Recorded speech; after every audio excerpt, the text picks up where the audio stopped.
ያልታሰበው ልብ አንጠልጣይ የህይወት ታሪክ ክፍል 7 ደራሲ ተምር አህመድ፣ ተራኪ ረዚቃ መሐመድ። ለቻናላችን አዲስ ከሆናችሁ ላይክ፣ ሼር እና ሰብስክራይብ በማድረግ ቤተሰቦቻችን እንድትሆኑ በአክብሮት እንጋብዛችኋለን። ጠዋት ኤልሲ በሩን ከፍታ ስትገባ መሪም ከገባችበት ጥልቅ እንቅልፍ ተነሳች። ኤልሲም አጠገቧ እየተቀመጠች አንቺ እንቅልፋም ምን ይሁን ብለሽ ነው እስካሁን የተጋደምሽው? አንቺውን እኮ ነው ከራቢ ጋር ስቢን ሰግደን ጋደም ያልኩት። ከመቼው ረፍዶ ነው? ባያውን ተነሽ ቁርስ እንብላ። ከቤተ እምነት የተመለስሽ ነው እንዴ? የለበሰችው ነጠላ ያየች። አዎ እንደተመለስኩኝ በቀጥታ ወደ አንቺ መጥቼ ነው። ለማንኛውም ነይ ውጪ በቃ እኔ እነ ራቢ ላግዛቸው። ነጠላዋን ከላይዋ ላይ አውርዳ እያጠፈች ክፍሉን ለቃ ወጣች። ቁርስ በልተው እንደጨረሱ ኤልሲ የምገዛው ቃል በማለት ከመሪም ጋር ወደ ገበያ እንዲሄዱ አስፈቀደች። ስልካቸውና ገንዘባቸውን በጥንቃቄ እንዲይዙና ቶሎ እንዲመልሱ ማስጠንቀቂያ ከተሰጣቸው በኋላ ስለተፈቀደላቸው ልብሳቸውን ቀይረው ወጡ። በእግራቸው ትንሽ እንደተጓዙ አንድ መናፈሻ ስለተመለከቱ ወደ ውስጥ ገብተው ከአንድ ወንበር ላይ ተቀመጡ። የቦታው ሰላም ደስ አይልም? በጣም እንጂ ጸጥታው ደስ ይላል። እስከ ዛሬ ሳናውቅ እንመጣ ነበር እኮ። ራቢ ምን ነክቷት ነው ይህን የመሰለ ቦታ ላሳየች? እሷ መች ከቤት ትወጣለች ብለሽ ነው? እንደምታያት የቤት ልጅ ናት። ከተማውን ከኛ የተሻለ አታውቀው። ለነገሩ እውነትሽ ነው የኔ ምስኪን ራቢ ሳቀች። እቃ ልገዛ ነው ብለሽ ያስወጣሽኝ ጁስ ልትጋብዥኝ ነው እንዴ? ከፊቷ የተቀመጠውን ጁስ እየተጎነጨች አረ ጋባዥ ራስሽ ነሽ። እኔ እዚህ የመሰለ ቦታ ስለመጣሁሽ ጁሱ በአንቺ ሂሳብ ነው። ለማንኛውም ብቻችን እንድናወራ ፈልጌ ነው ስለ ትናንትናው ጉዳይ። በኃይለኛው ተንፍሳ አንገቷን አቀረቀረች። ማሯ እና አክስቴ አምርረዋል። የምርም ልጁን ማውራትሽ ግዴታ እንደሆነ አምነዋልና ላለማውራት ምንም አይነት ምክንያት የሚቀበሉ አይመስለኝም። እኔን የሚያስጨነቀኝ እሱ ነው። የኔን ፍላጎት ለመስማት ዝግጁ አይደሉም። አዎ ግን ሀዋዬን ብናናገራት የምታስገድድሽ አይመስለኝም። ምን ታስበልሽ? እማዬ እንዳወራው ትፈልጋለች። በአክስቴ በኩልም ያስጠይቀችኝን የመጫን ስላልፈለገች እንደሆነ ገብቶኛል። እሷን መጠየቅ አልፈልግም ኤልሲ። እና እንደማትወጁ እያወቅሽ ልታወሪው ነው? እንደዛም አይሆንም። እኔ ሀዋዬን አናግራታለሁ። እሷ የማትፈልገውን ነገር እንድታደርጊ አትፈቅድም። ኤልሲ እማዬን እንደዛ ማለት አልችልም። ለምን? ቆይ ይህ ከባድ ነገር ሆኖ ነው? የማታውቂውን ሰው ማውራት እንደማትፈልጊ፣ አሁን ላይ ትምህርትሽ ላይ ብቻ ማተኮር እንደምትፈልጊ ትነግሪያታለሽ። ኤልሲ እማዬ በእኔና በቢኒያም መካከል ስላለው ግንኙነት ታውቃለች። ምን? እኔ አላምንሽም። በድንጋጤ እጇን ጭንቅላቷ ላይ አድርጋ ከተቀመጠችበት ቆመች። አዎ ኤልሲ ሰምታለች። ተረጋጊ። ቆይ ምን ማለት ነው? እና ሀዋዬ ታውቃለች ነው የምትይው? ተመልሳ ተቀመጠች። እኔም ስሰማ እንዳንቺ ነበር የነረገጥኩት። ታዲያ ምን አለች? ማለቴ ልትረዳኝ ሞክራለች፣ ግን በቀጥታ መፍትሄ ወዳለችበት ሀሳብ አለፈች። ደግሞ ምንድነው መፍትሄው? ከሱ ጋር እንድርቅ፣ ወደ ጌታዬ እንድቀርብ አዘዘች። እዚህ እንድመጣ ያደረገችበት ዋናው ምክንያትም ይሄ ነው። ስለዚህ እማዬ ልጁን እንዳወራው ቢኒያምን ረስቼ ሌላ ህይወት እንድጀምር ትፈልጋለች። እሷን መጠየቁ የበለጠ ያሳዝናታል። ወይኔ ጉዴ! ቆይ ምን አይነት ውጥንቅጥ ውስጥ ነው የገባ ነው? አንገቷን በእጆቿ ውስጥ ቀብራ ጠረጴዛው ላይ ተደፋች። የመሪም ስልክ ጠረጴዛው ላይ እንዳለ ቫይብሬት ሲያደርግ ኤልሳ ቀናለች። መሪም ማንስታ እየከፈተች ቴክስት ነው ወይ ከማላውቀው ስልክ ነው ተይው እባክሽ ብላ አስቀመጠችው። እና ምንድን ነው የሚለው? አሰላሙ አለይኩም ብቻ ነው የሚለው። እንዴ ደግሞ ሌላ ገባ። ቆይ ማሯ ስልኳ ላይ በድንጋጤ አፍጥጣ ቀረች። የምታየው ማመን ስላልፈለገች ስልኩን ወደ ኤልሲ እየወረወረች ይህ አይሆንም ስትል ጮኸች። ቢኒያም ዓመታት የተቆጠሩ ይመስል ረጅም ከሆነበት የቀናት ቆይታ በኋላ የመሪምን ድምጽ መስማት በመቻሉ ደስታው ወደር አልነበረውም። ልቡ መድኃኒቱን ያገኘ ይመስል ሲረጋጋ ታውቆታል። ከዚህ በኋላ መሪምን አብረን እንሁን እያለ ላያስጨንቃት፣ የውሸት ተስፋ ላይ ሰጣት፣ ዛሬን ብቻ እንኑር የሚል ቅዠት ውስጥ ላያስገባትና የሚገባትን ህይወት ሊያኖራት ለራሱ ቃል ገብቷል። የሱ ፍላጎት በህይወት እስካለ እሷ ደስተኛ ሆና የሚገባትን ትዳር መስርታ የምትመኘውን ህይወት መኖር እንድትችል ነው። አይገርምም? ቢኒያም ሞኛ ላንፈሪ ይመስላል አይደል? ግን አይደለም። በህይወት ውስጥ ሁልጊዜ የሚፈልጉትን የተመኙትን መሆንና ማግኘት ብሎ ነገር የለም። እጣ ፈንታ የት እንደሚከትህ ከማን ጋር እንደሚያላትም አታውቅ። ፍቅር አብሮ መሆን ከወደዱት ሰው ልብ ውስጥ ለዘላለም መጻፍ ማለት አይደለም። አንዳንዱ ፍቅር በመለያየት ይጸናል፣ አብሮ ባለመሆን ውስጥ በመልቀቅ ውስጥ ይንጸባረቃል። የፍቅር ግቡ ደስታና ሰላም እንጂ ሀዘንና ስቃይ መሆን የለበት። ከልብ ስታፈቅር ደስታህን ያፈቀርከው ሰው ደስታ ታደርጋለህ። የሚገባውን እንዲኖር እንጂ ሰጥኸው ትለቀዋለህ እንጂ ግድ ካንተ ጋር እንዲሆንና ዘመኑን በሙሉ በጥያቄ ውስጥ እንዲኖር አታስገድደው። የቢኒያም ፍቅር በመልቀቅ የሚጸና ሆኗል። አምኖ ተቀብሏል። አብረው በመሆናቸው ከሚመጣበት ስቃይ ሊጠብቃት፣ የሚገባትን ህይወት እንድትኖር ሊፈቅድላት፣ ደስታውን በደስታዋ አውጆ ለራሱ ቃል ገብቷል። እሷን ከሌላ ማሰቡ ልቡን ቢያቆስለውም ፈቅዶ ሊለቃት ግን ወስኗል። አሁን እንደቀደመው እየተደበረ በናፍቆቷ እየተቀጣ አይደለም። በቃ ልቡ ረፍት ተሰምቶታል። ከራሱና ዘወትር ለምን እንዲህ አደረክ እያለ ከሚጨቀጭቀው ፈጣሪው ታርቋል። መርየምን እንዲያፈቅርና እሷም እንዲፈቀር ስላደረገው ከልጅነቱ ጀምሮ አብሯት እንዲቆይና ለጥቂት ቀናትም ቢሆን የሱ እንድትሆን ስለፈቀደለት አመስግኗል። አሁንም አቁሞት የነበረውን ስራ በወኔ እየሰራ ነው። ብቻውን በመሆን ቤት ውስጥ ቆዝሞ መቀመጡን አቁሞ ከሰዎች ጋር ተቀላቅሎ መሳቅ፣ መጫወትና ከጓደኞቹ ጋር መውጣት ጀምሯል። ማድረግ የሚገባውን አድርጎ ሌላውን ለአምላኩ ትቶ ሰላሙን አውጇል። ቤተሰቦቹም በለውጡ ቢደነቁም እጅግ ደስ ብሏቸው እንዲያዘልቅለት ግን ጸሎት ይዘዋል። ሄሎ፣ አሰላሙ አለይኩም። ወአለይኩም ሰላም ወራህመቱላህ። እንዴት ነሽ መርየም? አልሐምዱሊላህ። እንዴት ነህ አይባልም አለ እየሳቀ። እሺ እንዴት ነህ? አብሽሪ፣ ራስሽን ማስጨነቅ አይጠበቅብሽ። ሁሉም ቀስ በቀስ ይሆናል። ያው ቀለል አድርገሽ አስቢኝ፣ ላይክ እንደ ጓደኛሽ። ምንም ያስፈራ ነገር የለም። መርሐባሽ። በጣም ፈርተሻል ላይ ነው። ጭንቀትሽን እረዳሻለሁ። ደግሞ እኔ ያን ያህል የማስፈራ ሰው አይደለሁም። እሱን ደግሞ ስትቆይ ታያለሽ። እናያለን። እኔም ያን ያክል እንደምታስበው ፈሪ አይደለሁም ነው ብለሽ ነው? ከጠበቅኩት በላይ ፈሪ መሆንሽን ያወቅኩት እኮ ለ2 ሳምንት ያህል ከቴክስቴ ውጪ በስልክ አላወራ ስትይኝ ነው። ያው ላስብበት ስለፈለኩና በራሴ እርግጠኛ መሆን ስለፈለኩ ነው። ይገባኛል። ኤኒዌይስ በምን መልኩ ራስሽን እንድታስጨንቂ አልፈልግም። በማንኛውም መንገድ ፊል ያደረግሽውን ነገር መናገር ትችላለሽ። ላይክ ልታማከሪ የምትፈልጊው ነገር ካለ ኦር ደግሞ ያው ልብሽ አልቀበል ያለው ነገር ካለ ማለቴ ሳምቲንግ ግራ ያጋባሽ ነገር ካለ በነፃነት ልትጠይቂኝ ትችላለሽ። ለብቻሽ እንዳትጨነቂ እሺ? እሱም ማድረግ አይገባሽ። ሹክራን። ኢንሻአላህ እስኪ ሲኖር እነግርሃለሁ። እና በቃ ለዛሬ ብቃ መሰለኝ። በፈረስ ዴት ብዙ አልያዝሽ። ነገ ደግሞ እደውልልሻለሁ። ያው ማታ በሜሴጅ እናወራለን። እሱ እንደተጠበቀ ነው አይመስልሽም? እሺ በቃ ቻው። መርየም ባለፈው መናፈሻ ውስጥ መልእክት ከተላከላት በኋላ ለ3 ቀናት ያህል ራሷን በብዙ ጥያቄዎች ወጥራ ታማ ተኝታ ነበር።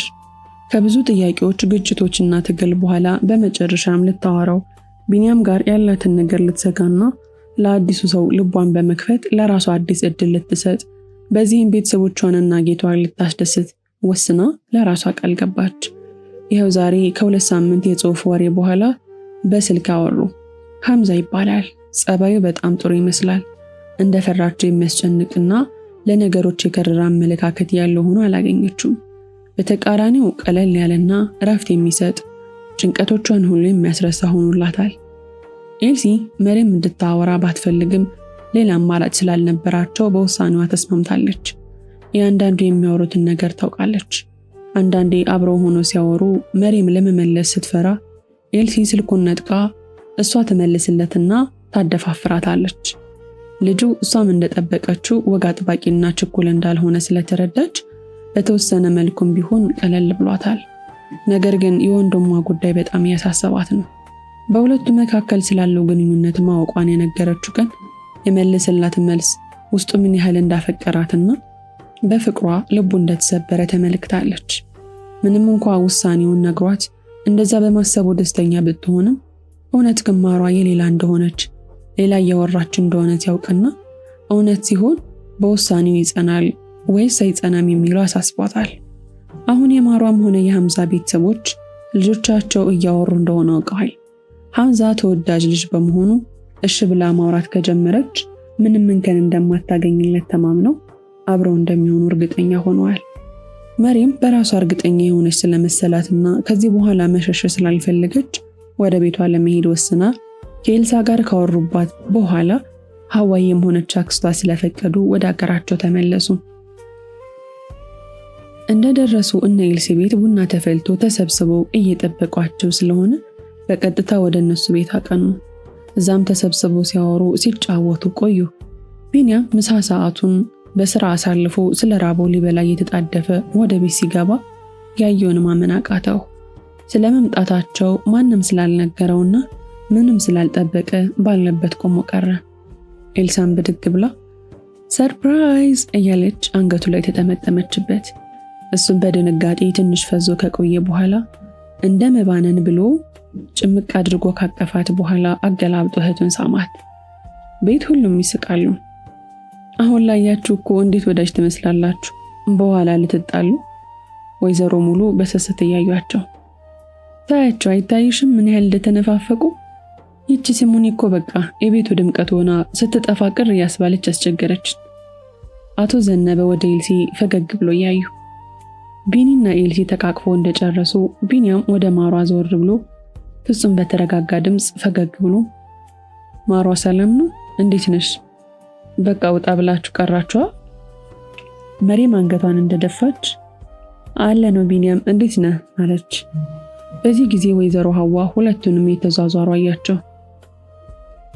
ሄሎ ሰላም አለይኩም። ወአለይኩም ሰላም ወራህመቱላህ። እንደምን ዋሉ ንግስትየው?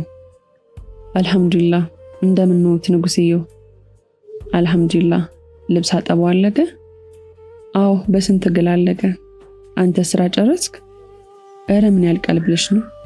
እኔ አንቺን ያክል ጎበዝ እንኳን አይደለሁ። ትንሽ ብሬክ ልውሰድና እመለሳለሁ ብዬ ነው። እንደዛ ነው ብለህ ነው? ለነገሩ እውነት ነው። እንደኔ ያለ ጎበዝ የትም አታገኝ። ሙሉ ቀን እኮ ሳጥብ ነው ያልኩት። እና እኔም እኮ እንደዛ ነው ያልኩት። እና ግን አሁን በጣም ደክሞሻል። ማረፍ ከፈለግሽ ረፊና ስትነሽ እናወራለን። አራብሽር አሁን እኮ ተኝቼ እኔም ሞራ አታስብ። ማንን ለማስቀናት ነው እንደተኛሽ የምትናገሪው? እኔ ማንንም አላስቀናውም። ሰውዬ መተኛት ካመረ ተኛ፣ በእኔ አታሳብ። እሱማ እንዴት አያምረኝ። ስራው ችክ ብሎ አላልቅ ብሎኛል። ከደከመ እረፍና በኋላ ትሰራዋለህ። ራስህን አታስጨንቅ። አሁን ግዴታ ራሴን ማስጨነቅ አለብኝ። መሞላቀቁ ይበቃል እኮ። ለምን? ምክንያቱም ንግስቲቱን እንደ ንግስት ለማኖር ንጉሱ ብዙ ዋጋ መክፈል አለበታ። አይ እኔ ግን በዛ ላምንም። እረፍት ብታደርግ ነው የሚሻለው። ለጥቂት ደቂቃ ገብታ ከነበረችበት ነፃነት በቅጽበት ወጣ ቀዝቀዝ ባለ ድምጽ መለሰችለት። አረ እንደሱማ አታቅብጪ። ይልቅ ቆጣ ቆጣ ብለሽ ቶሎ ስራን ጨርሼ ህልሜን ኦን እንዳደርግ አግዢኝ። ኢንሻአላህ ሁሉንም ህልሜን ኦን ይሆናል። አሁንም ቅዝቅዝ እንዳለች መለሰች። አውቃለሁ አንቺ ከጎኔ እስከሆንሽ ሁሉም ይሳካል። ታውቂያለሽ ካንቺ በፊት ህይወቴ ጣም ጠፍቶብኝ ለምንም ነገር ሞቲቬት አጥቼ ሰልቼ ሆኜ ነበር። አሁን ግን አልহামዱሊላህ ጀሊሉ አንቺን ሰጥቶ መኖርና ጓጓኝ። አረ እንደሱ አትበል። ድሮም አንተ ጠንካራ ነህ። ይበልጥ ጨነቃት። መሬም አቤት። ስለ ሁሉም አመሰግናለሁ። አረ ይገባም። ምን አደረኩና? ላንቺ ባይታወቅሽም ላንቺ ባይመስልሽም ጨለማ ይንገፈሽ ብርሃንን ሰጠሽኛል። የዓመታት ጥያቄን መልሰሽልኛል። አትረጁም እንጂ ምን ከሚያክል ጥልቅ ጨለማ አውጥተሽኛል። እንደዛ ከመሰለ እንግዲህ ምን ይደረጋል? እንኳንም ጀሊሉ የደስታ ሰበብ አደረገኝ። አሁን ይበልጥ እየከፋት ነው። በቃ ለማንኛውም እረፍት አድርጊ። ከስራ ስወጣ እደውልልሻለሁ። እሺ በቃ መልካም ስራ። ለአንቺም መልካም እረፍት የኔ ልዕልት። ስልኩን እንደዘጋችው በኃይለኛው ኦፍ ብላ ተነፈሰች። ከሐምዛ ጋር ቀን በቀን ይበልጥ እየተቀራረቡ ይበልጥ እየተግባቡ ነው። በቀን ለረጅም ሰዓት በድምጽ እያወሩ እሱን ሲዘጉት ደግሞ በቴክስት መጻጻፍ ይቀጥላሉ። መሪም በጥቂት ጊዜ የሐምዛን መልካምነት መረዳት አልከበዳትም። ከተባለለት በላይ መልካምና ግልጽ ነው። ምቾት አግኝታበታለች። ከሱ ጋር ስታወራ ሰላም ታገኛለች። ነፃነት ራሷን ሆና ታወራለች። ግን ደግሞ እሷን በሚያት መልኩ አታየውም። እሷ ሳትፈልግ እየቀረበችው ያለችው እንደ ወንድም ወይም እንደ ጓደኛ ነው። እሱ ላይ ያለውን መውደድና ተስፋ ስታይ ትፈራለች። ግን ደግሞ ሁሉንም በጊዜው እንደሚስተካከል ራሷን አሳምና ሁሉንም ለመጋፈጥ ወስናለች። ቢኒያም ራሱን በስራ ቢዚ በማድረጉ ከመሪም ጋር ተገናኝቶ ያውቁ። በዚህ ልክ እሷን መርሳት መቻሉ ሁሌም ያሳስባታል። ቆይ አልናፍቀውም? የምር በኔ ጨክኖ ነው? በቃ ተስፋ ቆረጠ? ራሷን ደጋግማ ትጠይቅና በመጨረሻ ችግር አደረገ። አሁን ካንቺ የሌላ ልትሆኝ ነው። ቢኒያም ስለሱ ምን አገባሽ እያለች ትመልሳለች። ኤልሲ መሪም ጋር ስለሚካሄደው እያንዳንዱ ነገር ታውቃለች። የቢኒያም ነገር ለሷም አሳስቧታል። ውሳኔውን ሲነግራት የእውነት መቁረጥ መቻሉን እርግጠኛ አልነበረች። አሁንም እውነቱን ሲያውቅ እንደሚሰበር ስለሰጋች እስካሁን ሳትነግረው እንዲሁ በሐሳብ እየተብሰለሰለች ተቀምጣለች። ኤልሲና መሪም ስለ ሐምዛ እያንዳንዷን ነገር ቢያወሩም ደፍረው ግን ስለ ቢኒያም ማውራት አያውቁ። በቃ ሁለቱም ስለሱ አንስተው ማውራት ይፈራሉ። ለየብቻቸው ጭንቀታቸውን ይዘው መቀመጥን መርጠዋል። መሪም ስልክ ካወራች በኋላ ከወሰዳት እንቅልፍ ተነስታ ወደ እነ ኤልሲ ቤት ሄደች። ኤልሳም ያለ ልማዷ ከክፍላቸው ተኝታለች። ማሯም ወደ ውስጥ እየገባች ኤልሲ፣ አንቺ ኤልሲ ያለመደበሽን በዚህ ሰዓት ምን አስተኛሽ? ቆይ እባክሽ ሳላስበው ነው የወሰደኝ። አጥበሽ ጨርሽ? አዎ ቆየሁ። እኔም ተኝቼ የተነሳው ነው። ተነሽና ወክ እንውጣ፣ ትንሽ ደብሮኛል። ደስ ይለኛል። መጀመሪያ ግን ሻወር መውሰድ አለብኝ። እሺ እንግዲያውስ እኔም ልውሰድ። በቃ ስጨርሽ ቤት ነኝ ብላ እየተጣደፈች ስትወጣ በር ላይ ድንገት ወደ ውስጥ እየገባ ከነበረው ቢኒያም ጋር ተፋጠጠች። መሪም እንዳየችው ለረጅም ጊዜ አይኗን ከአይኑ ላይ ሳትነቅል በስስት አይታው ከቅፉ በመግባት የናፈቃትን ለማድረግ አልቻለችም። አይኗን ቶሎ ብላ ወደ መሬት ተከለች። ሰላም ቢኒያም እንዴት ነህ አለች። ምንም እንዳልተሰማት በማስመሰል እጇን ያፋተገች። አለው ክብሩ ይስፋ፣ አንቺስ አላት እሷን እያየ። በሩ ጠባብ ስለነበረ ሁለታቸውም ተጠጋግተው ቆመዋል። እኔም ደህና ነኝ። ከዚህ በላይ ቃል ማውጣት አልቻለች። ከዚህ የበለጠ ለመናገር ከሞከረች በወሬዎቿ መሃል ናፍቆቷ አፈት ልኮ ወጥቶ እንዳያጋልጣ ስለሰጋች ባለበት ትታው ለመሄድ ወደ ውጭ ለማለፍ ስትሞክር ቢኒያም በሩን ከመልቀቅ ይልቅ እዛው በመቆሙ የበለጠ ተጠጋችሁ። እጅግ ተጠጋግተው አንዳቸውን ጠረን ማሽተት ትንፋሻቸውን መስማት በሚችሉበት ላይ ቀረቡ። እሱም ጎንበስ ብሎ እያያት ነበር።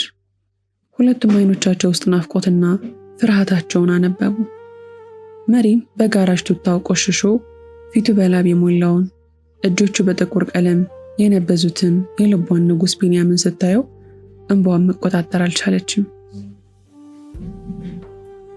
ቢኒያምም በእጅፍ እጆቹ እንባዋን እየጠረገ ፕሊስ መሪም፣ ከዚህ በኋላ በእኔ ምክንያት እንድታለቅሽ አልፈልግም። ፕሊስ አቆሚ። አንቺ ደስተኛ መሆን ይገባሻልና ጠንካራ ሁኚ። ሁሌም የምታምኚውና ትዕዛዙን ለመጣስ የማትዳፈሩን አምላክሽ የተሻለ ይሰጥሻል። እባክሽ ለእኔ ስትይ ጠንክሪ። የእኔ ብቸኛ መድከም ያንቺ ድክመት ነው። አላሳዝንሽም? በዚህ ጊዜ መሪም ተጠግታ አቀፈችው። ማሯ የሚል ረጅም የጥሪ ድምፅ ሰማችና ወደ ኋላ ፈግፍጋ ድምፅ ወደ ወጣበት አቅጣጫ ዞረች። ወይዘሮ ሐዋ እሳት ጎርሰው ነይ እንጂ ወደ ቤት የጠበቅኩሽ እኮ ነው፣ ቆየሽ አሏትና ወደ ቢንያም ዞር ብለው ቢንያም እንዴት ዋልክልኝ አሉ የውሸት ፈገግታ እያሳዩ። ሁለቱም ክፉኛ ተደናግጠው በዛው ቅጽበት ከተላቀቁ በኋላ ቢንያም ድንጋጤውን ለመደበቅ እየታገለ አምላክ ይመስገን ሀዋዬ እንዴት ነሽ ብሎ መልስ ከሰጠ በኋላ በቆሙበት ጥሏቸው ወደ ውስጥ ገባ። ክፍል 8 ይቀጥላል። ታሪኩን ከወደዳችሁት ላይክ፣ ሼር፣ ሰብስክራይብ ማድረጋችሁን እንዳትረሱ።